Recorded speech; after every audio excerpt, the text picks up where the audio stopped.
সাইদুল ইছলাম ঘৰখন কাৰ আছিলে মোৰ ভাইটি ইয়াদুল ইছলাম কি হৈছিল কওকচোন ঘটনাটো পৰিলে তাৰ ঘৰটো জুই লাগিছে হয় জুই লগা সি অকলে ঘৰত আছিলে মাইকীমণি গৈছিলে হেৰিয়া বিয়া খাবৰ কাৰণে ল'ৰাটো এটা ল'ৰা এটা ছোৱালী আছিলে সিহঁতে আমাৰ চাপৰিত গৈছে সি পটককৈ চাইছে জুই লাগিছে যেতিয়া চোৱাৰ পিছত জুই লাগিছে ওলাই পেলাই সি এতিয়া এই টাউনতে গোটেই ঘৰটো জ্বলি গ'ল একো বস্তু বচাব নাই একো বস্তু এটা যে বাইক জ্বলিছে এটা বাইচাইকেল দুটা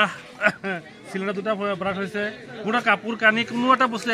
গিলাচ এটা বস্তু টানি মানিব পৰা নাই কিবা পইচা পাতি আছিল নেকি পইচা পাতি আছিলে কিমান মান হ'ব সি মই কালি সন্ধিয়া তাক মই টকা 1 লাখ বিচাৰ দিছো মাল আনিবৰ কাৰণে কৈছিলে সেয়াও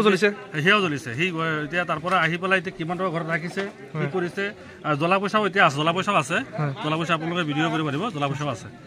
বানিলে এটা জ্বলিছে জেগাখনৰ নামটো কি এইটো কজমনি যিকোনো খবৰৰ বাবে যোগাযোগ কৰক 7099017330 লগতে 7099017110 নম্বৰত